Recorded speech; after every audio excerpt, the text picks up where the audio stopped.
आसतु आज देखा अंडा तरकारी केमी हो छेचा मसलार चुली रे प्रथम आलू अंडा को सिझे भाजी दे रखिदे कढ़ाई तेल दे पियाज को लाल हाँपाई भाजुची भाजिला आमर छेचिकी रखिदे जो मसला को तादर आम देदेबा सब बड़े मसला बाटिकी तरकारी कराई छेचा मसला रे टेस्ट देखिए।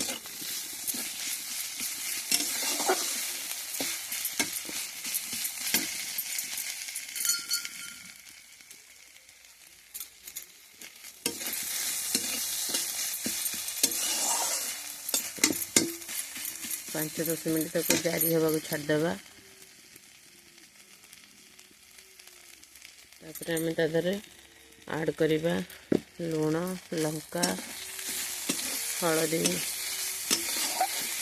गुंड मसला सब दे ताको आम 5 मिनट घोड़े छाड़देवा।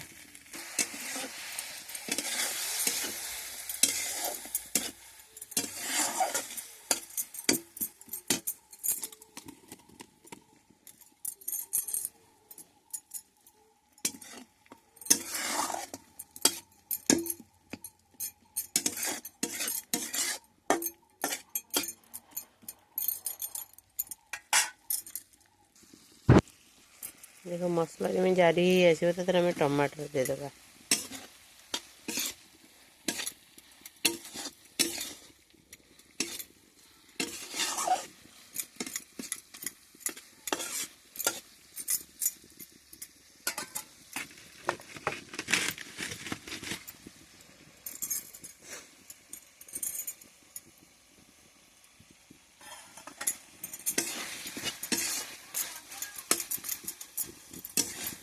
टमाटर को 2 मिनट खंडे छाड़देवा सिझापी तो तार गैस बाहर जो टमाटर जो स्मेलटा थाए कंचा स्मेलटा से जीवा पर्यंत आम टे मसला भाग कषा।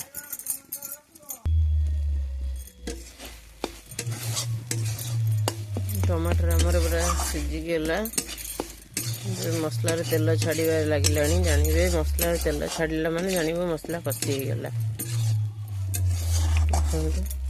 मसला भल भाव कषिगला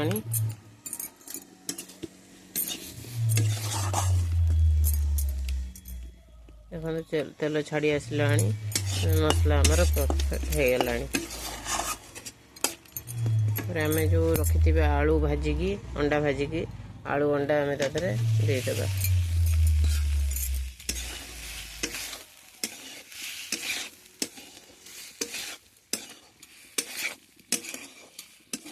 और 2-3 मिनट आम अंडा आलू मसला को कषा।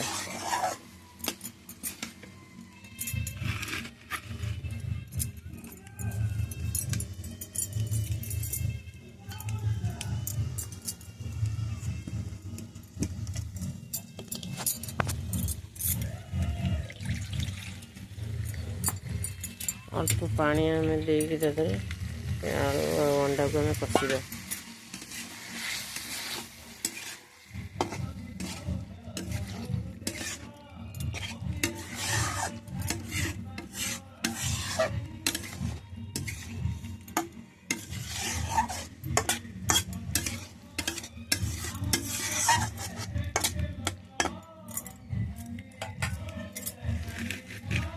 दो मिनट अंडा आलू मसला को किस समय सिझेबा सॉरी कषा।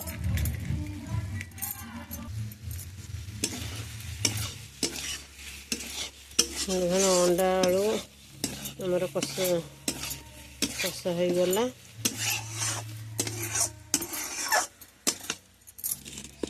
आम अल्प पानी दबा कौन मैंने छेचा मसला देते बेसी पानी दिजन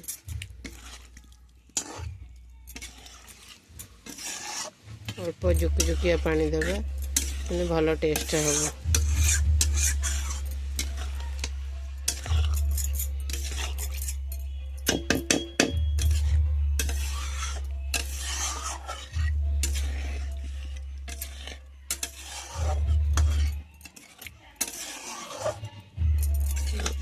एतिकी पानी देवा ଅଧିକ ପାଣି ଦେଲେ ଭଲ ଲାଗିବନି, କାହିଁକିନା ଛେଚା ମସଲା ଦିଆହେଇଛି, ସେଥିପାଇଁ ଏତିକି ପାଣି ଦେଲେ ଭଲ ଲାଗିବ। ତାକୁ ଆଉ 2 ମିନିଟ୍ ପାଇଁ ଫୁଟିବାକୁ ଛାଡ଼ିଦେବା।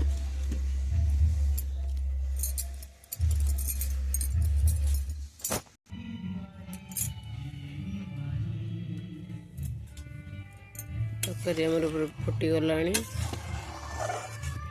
ଦେଖନ୍ତୁ,